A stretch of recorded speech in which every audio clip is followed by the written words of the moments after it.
Hello to you again, soul brothers and sisters, and welcome to another episode of the Awakening Journey, remembering who we are. And this time we have another wonderful special guest, Karim Al-Koussa, who was a longtime friend. I knew him since I was 20 years old. He is a famous author, historian, novelist. I'll soon let him introduce himself. He is author of Jesus the Phoenician, Pythagoras the mathematician, and lots of other things.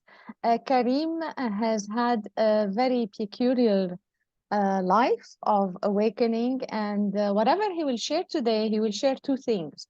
First, his journey of awakening, and the next part would be his historical research and the spirituality, all the stuff, the juicy stuff that everyone is now looking for. So, for people who just joined in, I remind you that this series is like courses, lessons, one after the other. If you find any of the terms we discussed new to you, just go back to the first episode and watch them all over again. And now, hello, Karim, welcome, and thank you for joining me. Hello, dear friend Nadine. It's been a while. It's been a while. Yeah, thank you for having me here on the show. It's a pleasure, Karim. It's a pleasure. So, would you like to introduce us to the audience? How would you like to introduce yourself? Yeah, well, I'm an awardly Lebanese international author, published author in the US, in Lebanon, and in France, with 4 books. Um, Pythagoras the mathematician, Jesus the Phoenician, the Phoenician Code, and the recent one is the Kabbalistic Visions. Mm-hmm. One of my books, The Phoenician Code, has been released in Lebanon and in France, and it is a project for a TV series in the US. Still, we are hoping to get it done, to find a home for it. Let's hope so. Uh, Mm-hmm. yeah, and I am into history, religion, I'm into philosophy, and all the esoteric insights and the occult. So it's been a while, like more than 30 years I'm into this. Yes, and here I want to apologize. I need a parenthesis because I want to tell the audience something about you. I don't know if you remember it. So let me tell you about Karim. Karim is this huge encyclopedia that you really want in your homes. You know, this really precious thing that you have. When we were in our 20s, I knew Karim. We were the group who wanted to plan to go out this Saturday here, there, have our drinks. And Karim was just different. He was on his cloud, esotericism, stuff like that. He would say things that we wouldn't understand. All we cared about were our tequila shots and stuff like that. And I still remember, Karim, the first book you wrote. I think it was called Reflecting Yeah, Unitas. yeah, that is Yeah, self-published. Yeah, yeah, it was self-published. It was like, what is he talking about? And I remember it was a New Year's Eve. We were the whole bunch of the group. And I remember you looked at me and you told me you have a white aura. And I go like, aura? What is he talking about? You know, I used to read like James Redfield, Celestine Prophecy, but yeah. aura, look where Karim was in the awakening and where we were, the bunch of people, where are we going to go out and swim and do? So Yeah, but Nadine, I used to enjoy this having time with you and the group of people. It's fun, it was you fun, know. So yes, I used to yes. enjoy that. Definitely, I'm not coming from higher spheres here on earth to be different than you. I'm just an ordinary man who has been awakened because you started to ask the questions. Uh-huh. And Uh, now we're gonna begin with Karim. I mean, how did it begin with you? Because what is awakening if you just bumped into the series?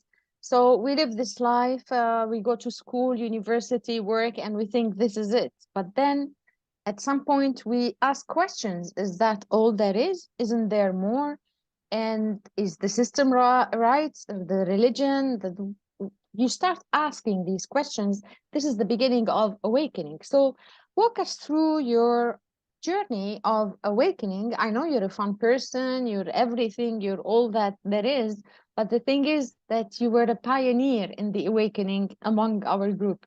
So walk us through your journey. How did it begin with you, and how did it lead you to the path that you have chosen? I mean, as the author, the researcher. Yeah, yeah, definitely. Well, it's a long journey, and it started when I was maybe 16 or 17. I started to ask these questions. Who are we? What is our role here on Earth? What's the future? Are there any cosmic or celestial beings around us? So these are the questions that you started to ask, and whether you wanted it or not, suddenly you started to feel more and more probing into what could give you a hint here and there about your questions. And I think one of the major books that changed my life into understanding or into feeling something of supernatural around me is the Egyptian Book of the Dead. Ah, Yeah, I was in Scotland on a trip to Scotland, and there I found I went into a library and got the acquired a copy of the Egyptian Book of the Dead as well as the Tibetan Book of the Dead. about what age you are here so that we have a time frame? Around 16, 17, around Ah, that time. that young. Okay, Yeah, okay. yeah. So, when you started to ask these questions and you suddenly, The universe uh, gives you answers. The universe gives you yeah, answers. Yeah. exactly. And some of the answers led me to Egyptian Book of the Dead and the Tibetan Book of the Dead. And at night, I used to read from the Egyptian Book of the Dead, the Egyptian one. And it's on the table next to my bed. And suddenly, and I started at the time meditating. You had learned to meditate at age 17. And at that Yeah, time, in our generation, we haven't heard about meditation a lot. yeah, yeah. I started that. And Mm, sometime on that fine line between being awakened, I mean, not sleeping and going to sleep on theta that time, wave, theta wave, theta wave, I think. yeah, on that Mm, fine line, something happened to me. mm, And I started to, I never talked about this before, and mm. this is for you, Nadine, and for Thank the you, audience. thank you, thank you. This is for the Yeah, audience, really, yes. it's a personal experience, but this I think was the beginning of going into that dimension. Mm. It's about on that at that time, I started to see geometrical shapes in the room, in my room, around my bed, and these shapes of different colors, but they are not physical. I Can mean, I can they I are. can I point out to this poster something like that? The poster behind me? Uh, maybe, but these are Okay, geometrical shapes, different shapes, okay. uh, with different colors. Basically, I think it was the main colors were red, green, Mm. and maybe blue, but different shapes. And at that time, I felt paralyzed. I was not able to move. I'm in the bed. Because of fear, or No, no, because of something else? no, not fear. It's a Mm, presence mm, because of the mm, presence. mm. And because, when you see this, it's it's different. Mm. And And immediately I tried to catch these objects, but I was not able to because they're not physical. I mean, they're transparent. So it's like light, different lights formed into geometrical shapes. All right. Um, and this event happened many times, not only one time. It started like this, and then it developed into something different. And I want Uh, to remind the readers that at that time you did not have social media, we didn't have YouTube, you didn't have any smartphone. So you're experiencing this on your own. Okay, continue. yeah, and then I started to hear voices. All while I was experiencing this, I was not able to move. I did a lot of effort to move my hand in order to catch the objects, but as I said, they were transparent, so they were Hmm. light taking geometrical forms. Now, when I sensed the presence, the peaceful presence, the loving presence, I tried to establish a contact with these objects or with these lights, Hmm. but I was not able to hear a response. But the next day, the days that followed, I heard voices and I saw beings, a shape of a woman walking near me without a face, and she was whispering in my ear. Was she white? Was she white? She was wearing all in white, Yes. but I cannot see the Hmm. facial features. Mm-hmm. Mm-hmm. And she came close to my bed and she whispered to me. She said to me, Karim, Karim, it's about time. Mm. And Did she give a name? Did she give you a name? no, no, not a name. A being of Uh, this light. She's a being this of is light. Yeah.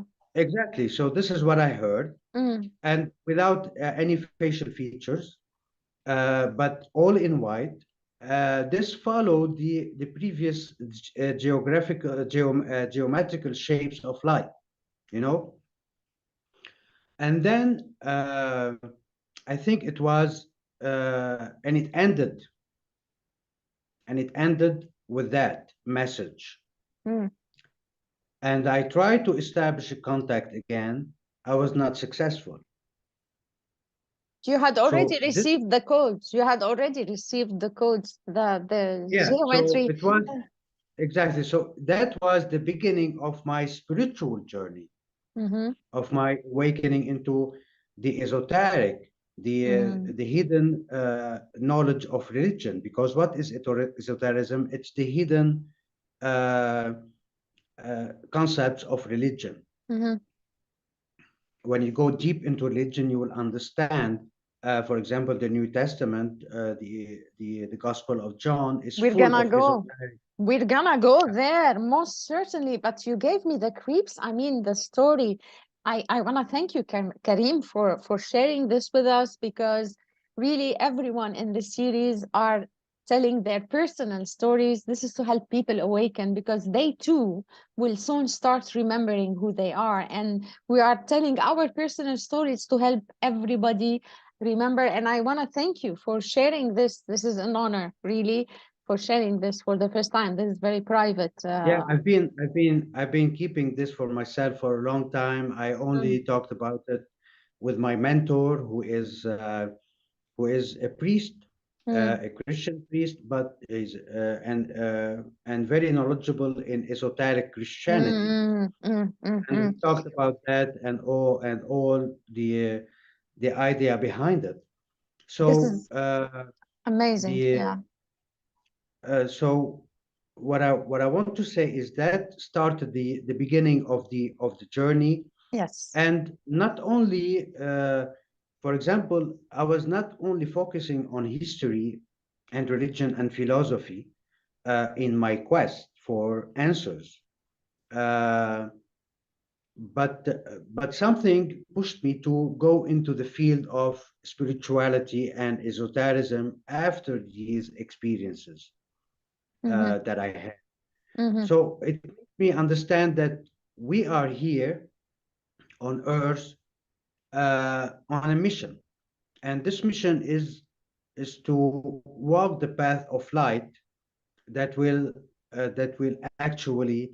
I believe that one day this individual consciousness that I'm experiencing, a lot of people are experiencing, will be collective one uh, in I don't know when, but it will be a collective consciousness We're because moving we're from all, separation to unity, you mean? Yes. Yes. yeah, Mm-hmm. because we're all coming from the same source. Sometimes it takes time for more people to be awakened, or it takes them many lifetimes, Mm-hmm. because reincarnation is something that exists. Uh, we are, some of us are ancient souls who have been here before, and we're here to continue. So the journey, and our role is to help others who needs help. Actually, there are a lot of people who need help. So our mission is to not only to lead ourselves into the path of truth and light, but also to bring with us a lot of people who are actually they need this. Yes, Some because people are afraid to experience this. Some people are uh, busy doing a lot of other things in life, but this is nothing when mm, compared to the spiritual world, to the awakening. remembering who we actually are. That's the Exactly. thing. We got so separated. Now, here I want to talk about something. Thank you for this information. I want to bridge the information. So, I was thinking civilization has been, if we look at it, we have been for thousands and thousands of years on Earth. Civilization was like going, walking up in the light and so on. And at some point in history, it's like I downloaded this image, like we fell into a hole, dark hole, and civilization stayed there in this dark hole for hundreds and thousands of years, thinking that this is everything, okay? But some individuals started climbing up, up, up to start to see what's outside there, what's outside there. And for years now, if you go and you see the research that has been now shared online and mainstream media, not mainstream media, all over the place, you have historians discovering new sites, new things, new places, adding to the truths. You have also people going to, from these historians, you have Graham Hancock, who I, Yeah. I trust a lot. You have also Mathieu Lacroix, who started talking, Billy Carson, and all these people digging truth about ourselves. It's like civilization fell into this deep darkness and they believed that that was all of it.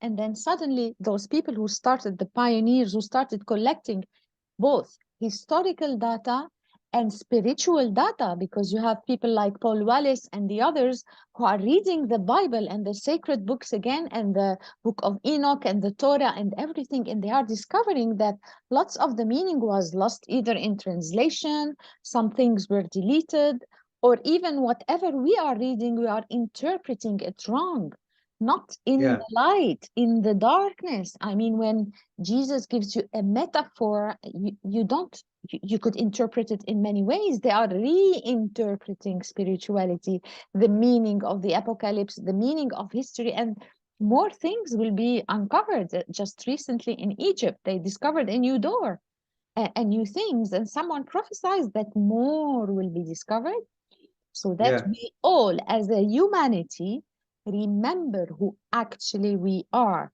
So, for a long time, we have drowned in indoctrination paradigms of darkness. We believe that was it. And now, more and more people, those people who started, you said that, are supposed to give the light to others. They are the pioneers, pillars of light.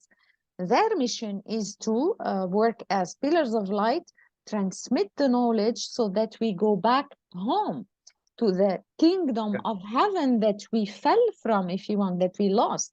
somehow, Yeah. which is somehow within, I believe.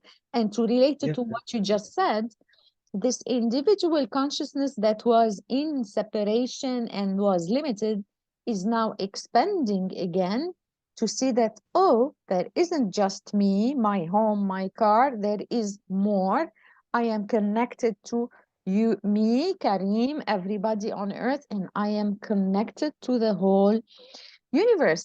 And how ironic, I had a recording with a woman just yesterday before you, and we talked about the downloads. We explained the downloads. This is exactly when Karim saw that he saw geometrical shapes. These are downloads directly from source. They come directly because we are one with source if we have enough space within. So these downloads, the codes that he had, they come as instant knowledge within. You simply know the truth. It Yeah. leads you, it shows you the way. And that was your mission, I suppose, when the being of light spoke to you. But at that time, we couldn't talk about that. We couldn't. We had to keep quiet about it.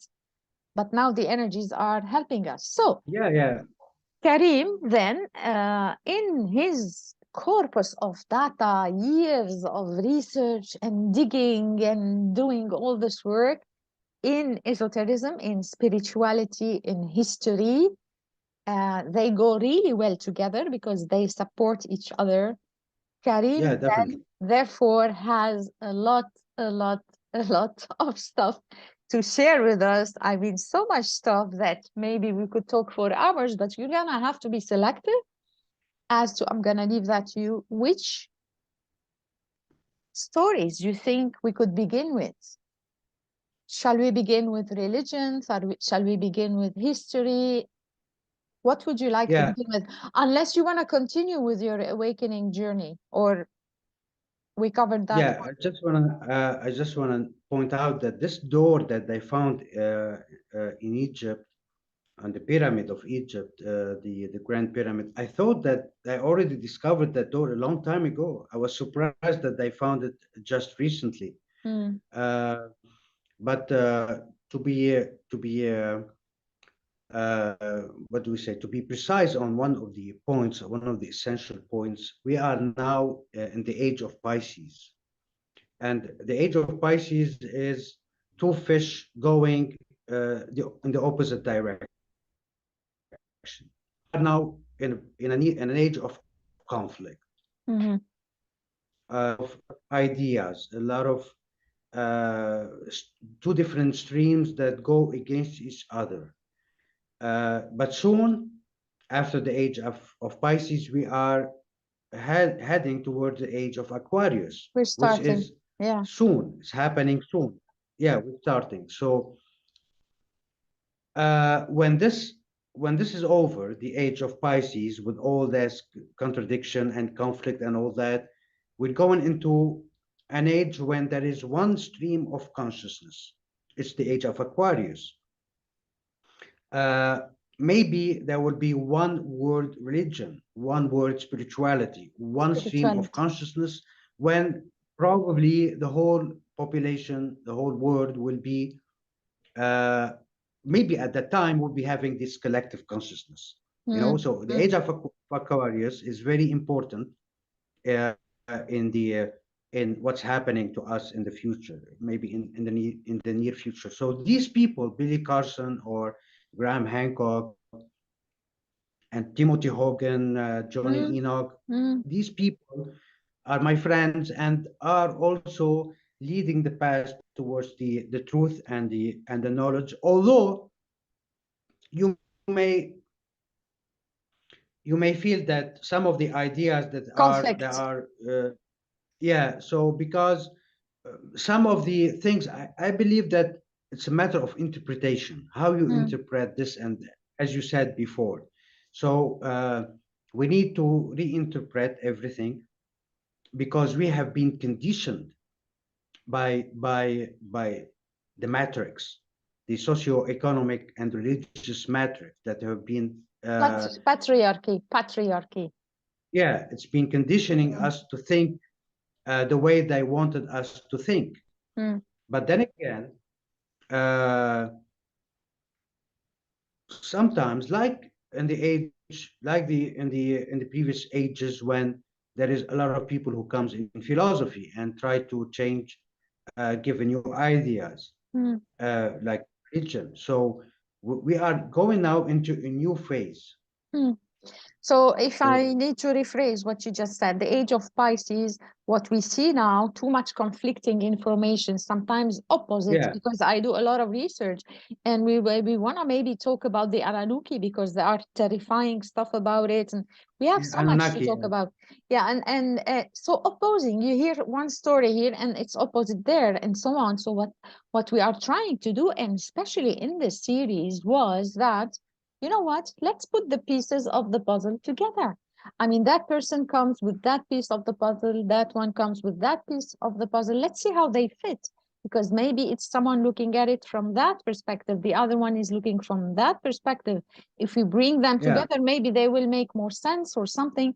So, just as you said, so later when we go deeper into the age of Aquarius, which I think we're starting, but to get into this one unified consciousness, we would have needed to collected all the pieces of the puzzle and then, okay, now we see what's happening. It's the remembering, it's the connecting things together.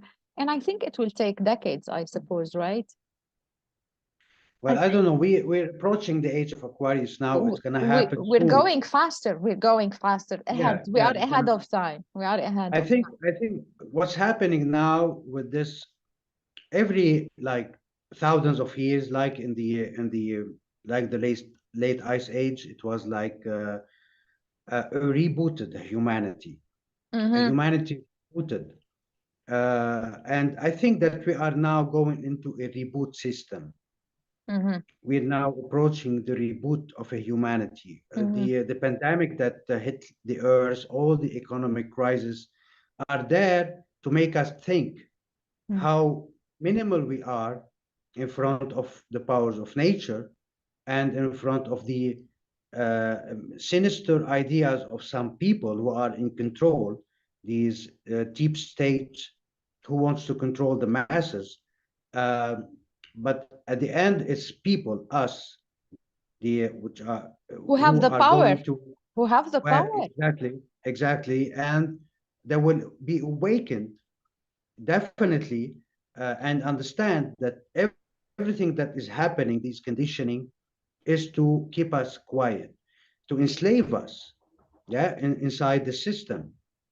And Mm. this is, by the way, what the Anunnaki did thousands of years ago. They came here to enslave humanity, and Enki, one of the So he So the Anunnakis, I hear some say that they were sky people. Paul Wallis and Billy Carson, I heard them talk about that. They were sky people who came here. They had a civilization, Atlantis. Other people, they have scare tactics. They are bad. They are evil. They are. yeah, Who could you tell us a little bit about who are these people? The Anunnaki. yeah. Okay, they are advanced. They came from the sky, but are they good guys, bad guys? Are they related to the giants, to the fallen angels? Who are they? Yeah, the Anunnaki, I mean, in my research, I found it that Anunnaki that appeared in Sumer are not that old. Are not that old. I mean, like how, I don't know, they give them like 200,000 years. Are not that old. It happened around 12,000 BC, 13,000 BC, not that old. And there are the fallen angels. They are the same as the fallen angels who appeared in the book of Enoch, because Enlil, one of their leader who wants to enslave humanity, is the same as Ananil, the angel who fell, according to the book of Enoch. And if you compare Ananil with Enlil, it's the same being. So Hmm. whether you call them cosmic beings or fallen angels, they were here to enslave humanity. They're not connected to Atlantis. I don't think they are connected to Some Atlantis. stories say that they Yeah, I know. established the Atlantean civilization, and I think one day in the future we're gonna discover, as you said, we're gonna see Yeah, the real truth. So We're just exchanging, as we say, whatever research we have. So your Yeah. point of So the view is Anunnaki, that, uh, so the Anunnaki are basically led by Enlil, who wants to enslave humanity, and there is Enki, who wanted to liberate humanity from the enslavement of Enlil in the Sumerian mythology. But Enki is the same as Enoch, is the same as Hermes, is the same as Mercury. So it's a generic name that gives you the idea that there were people back then who wanted, from the beginning, to help humanity reach the divinity that was planned for them. Because why we are here? We are here, if let's say, if Earth is a laboratory for us to experience, the end game is to develop and become divine, because yes, divinity is in us, as Jesus said, the kingdom of God is inside you. So the Anunnaki, they were jealous, like the fallen angels in the book of Enoch. They were jealous. jealous They of the were, I creation. mean, jealous of the humanity plan to become divine. Mm. They started uh, to enslave us, and they played with our gene, and uh, they they tried to lead us to darkness. Yeah, and And some, then came, mhm. and then came Enoch, who was selected by the good angels, the good watchers, to save humanity uh, from what the Anunnaki or the fallen angels or what Satan, I mean the darkness, did. So it's all the fight between light and darkness. Exactly. So they are the good ones, the ones in the light, the ones we're not gonna say good and bad, because God is the darkness and God is the light, and the darkness is in service of the light. They sort of complete each other. We are all one in a way. This is how I see it. So No, these it's not, sorry, you cannot see this in unity. I mean, God, God is one. You yeah, cannot, as the Pythagorean teachings of the numbers, theology of the numbers, one is unity. When you go into duality, it's the breaking of unity. So the exactly. manifested word, so the condition of the manifested word, the physical word, is based on duality. Our role, if you should we want to follow the Pythagorean teachings, is to go into the triad. And when we go into the triad, we have to escape the evil deed of the dyad, of duality, because duality is the break of unity. Mm. So when you go into the trinity, the triad, then you go back to the one. That's the Pythagorean teachings in the theology of numbers. So darkness and light is a break of unity. God is one. It's the great monad, absolute oneness. Our Mhm. goal is to become one with the divine To go back, yeah, by into unity, exactly by light. Yeah. yeah. You lost electricity, I suppose. Anyway, our session is almost over now. We're gonna continue in another episode, guys. To be continued with Karim Al Koussa. They lost the power in Lebanon. We Hold continued on. to be no. The time is finishing up. So to be continued in our next episode. Stay tuned. We're gonna dig deeper with Karim Al Koussa into more of this stuff. Please do not forget to hit the subscribe button. Do comment below, share your ideas, your thoughts, like if you like our videos. And Karim, I see you in the next episode to be continued. All right, in the next Yeah, recording.